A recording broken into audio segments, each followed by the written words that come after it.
বাবার স্বপ্ন সার্থক হয়েছে, মার স্বপ্ন পূরণ হয়েছে, আপনাদের সবার স্বপ্ন পূরণ হয়েছে। আমি ওকালতি পাস করেছি, আমি ফার্স্ট ক্লাস পাস করেছি।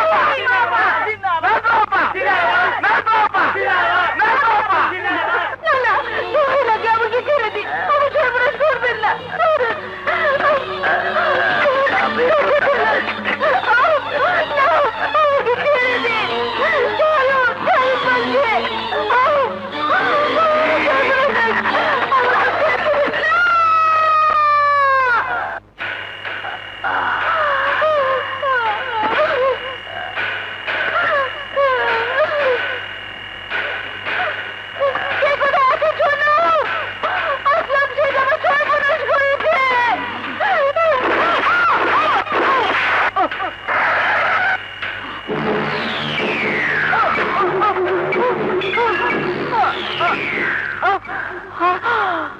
রক্তমাখা কোটটাকে গায়েব করতে হবে। ও মাই গড, কে অবস্থা করেছে? আসলাম শেঠ। আসলাম শেঠ আকবর শেঠের ভাই, তাকে অ্যারেস্ট করার সাহস পেয়েছে এমন পুলিশ অফিসারকে? করতে দিন, পুলিশের কাজ পুলিশ করছে, আইনের ফাঁক দিয়ে আমার কাজ আমি করব। ব্যারিস্টার, আপনি বুঝতে পারছেন না, রেপ ও মার্ডার কেসের দায় আমার ভাইয়ের যদি কিছু হয় তাহলে আমার সামাজিক মান মর্যাদা কিছুই থাকবে না। আজ পর্যন্ত কোন কেসে আপনি হেরেছেন বলুন? স্মাগলিং, মার্ডার, জমি দখল, কোন কেসে আপনার বা আপনার পরিবারের কারো নাম আমি উঠতে দেইনি। কিন্তু এবার তো উঠবেই।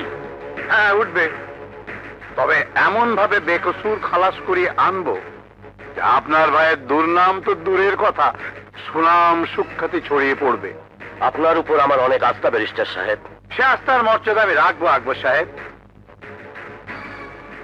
আপনি তো জানেন আজ পর্যন্ত কোনো কেসে হেরে যাওয়ার রেকর্ড আমার নেই। তার উপরে এই কেসে আমার বিপক্ষে সরকার পক্ষের যে অ্যাডভোকেট, সে একজন মহিলা। মহিলা? হ্যাঁ, অ্যাডভোকেট নাজমা সুলতানা। আজকের এই অ্যাডভোকেট নাজমা সুলতানা আপনাদেরই দান। আপনারা কেউ অন্যের বাড়িতে কাজ করে, কেউ সারা মাস মেহনত মজদুরি করে, কেউ মাটির ব্যাংক ভেঙে নিজের কষ্টের সঞ্চয় নিয়ে আমাকে দিয়েছেন, পড়িয়েছেন, আমাকে অ্যাডভোকেট বানিয়েছেন। জীবনে এই প্রথম আমি স্বাধীনভাবে মামলা লড়তে যাচ্ছি। আপনারা দোয়া করবেন আমি যেন এক গরিব নির্যাতিত নারীর আত্মার শান্তি দিতে পারি, আমি যেন অপরাধীকে তার উচিত শাস্তি দিতে পারি। তুমি পারবা, আল্লাহ গরিবের সহায়, আল্লাহ তোমারে জিতাইব। আমরা প্রাণ খুলে তোমারে দোয়া করতে আছি। জানি আপনারা আমাকে দোয়া করবেন, আপনারাই তো আমার সব।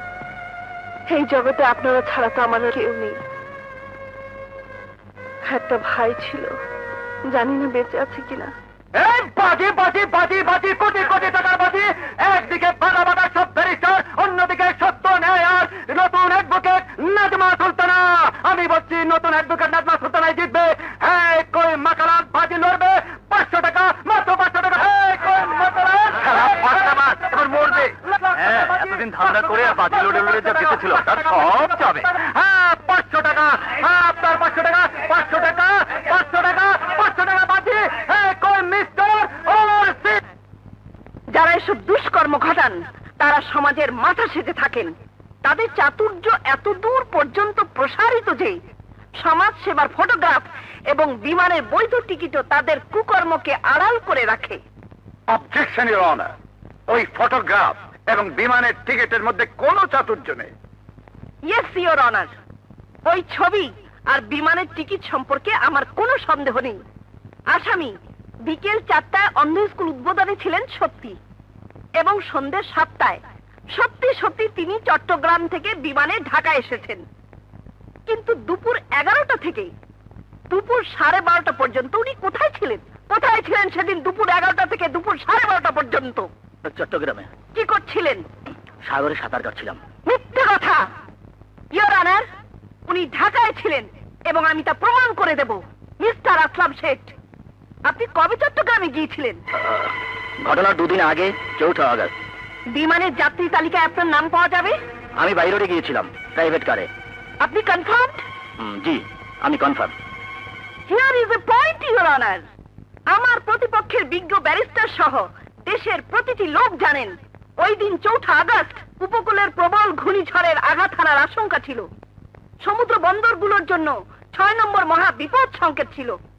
আর সেদিন কোন নদীতে ফেরি বা লঞ্চ স্টিমার চলাচল করেনি।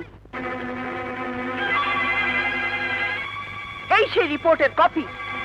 তাও যদি হয় ওর অনার, তাহলে আমার ক্লায়েন্টকে বিকেল 4টার অনুষ্ঠানে চট্টগ্রামে উপস্থিত থাকার জন্য অন্তত পক্ষে সকাল 9টার মধ্যে রওনা হতে হয়েছিল।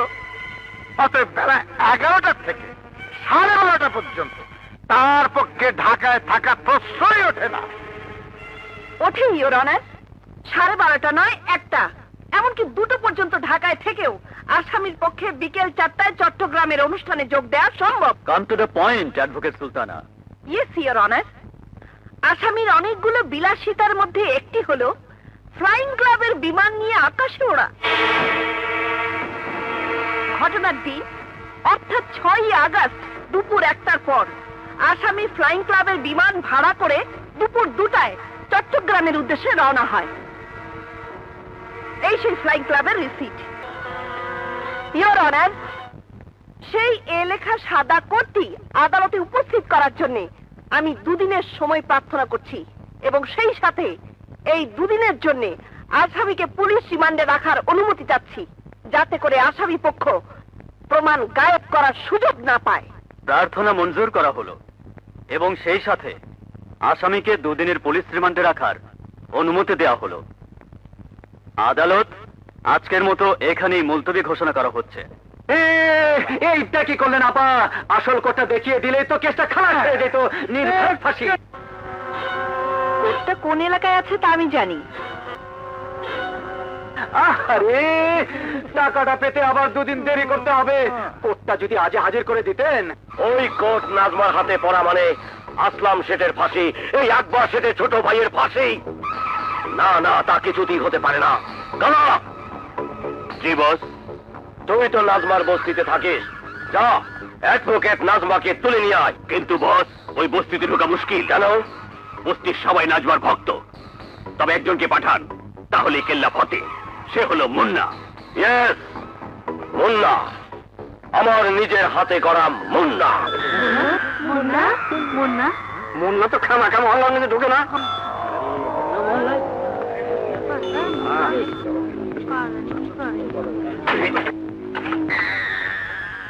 আরে উকিলের বাচ্চা, উকিল বাইরে আয়। খুল যায় আয়, তোর ওকালতের জবান টেনে ছিঁড়ে নিয়ে যাব। বাইরে আয়।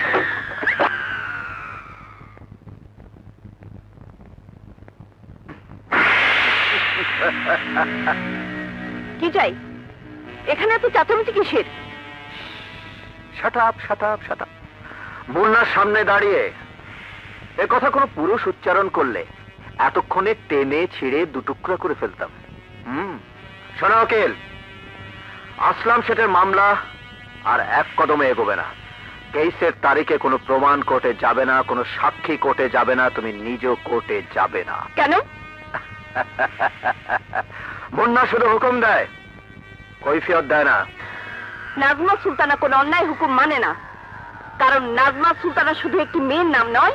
নাজমা সুলতানা মানে গরিবের বিবেক। নাজমা সুলতানা মানে গরিবের ন্যায় বিচার। নাজমা সুলতানা মানে গরিবের একতা। নাজমা সুলতানা মানে গরিবের যুদ্ধ। অতএব নাজমা সুলতানা কোর্টে যাবেই। অসম্ভব। কোর্টে তো নাজমা সুলতানা লাশ হয়ে যেতে পারবে না। আর সে চেষ্টা করলে যে মেয়ের কেস নিয়ে তুমি লড়ছো, তার চেয়ে অনেক খারাপ অবস্থায় তোমাকে পাওয়া যাবে। তুমি ভেবেছো নারী অবলা অসহায়, কিন্তু আজ শুনে যাও, নারীরা প্রতিবাদ করতে শিখেছে। তোমাদের মতো মাস্তান গুন্ডাদের কিভাবে সাহায্য করতে হয় নাজমা অ্যাডভোকেটে ভালো করে জানা আছে। Get out. I say get out.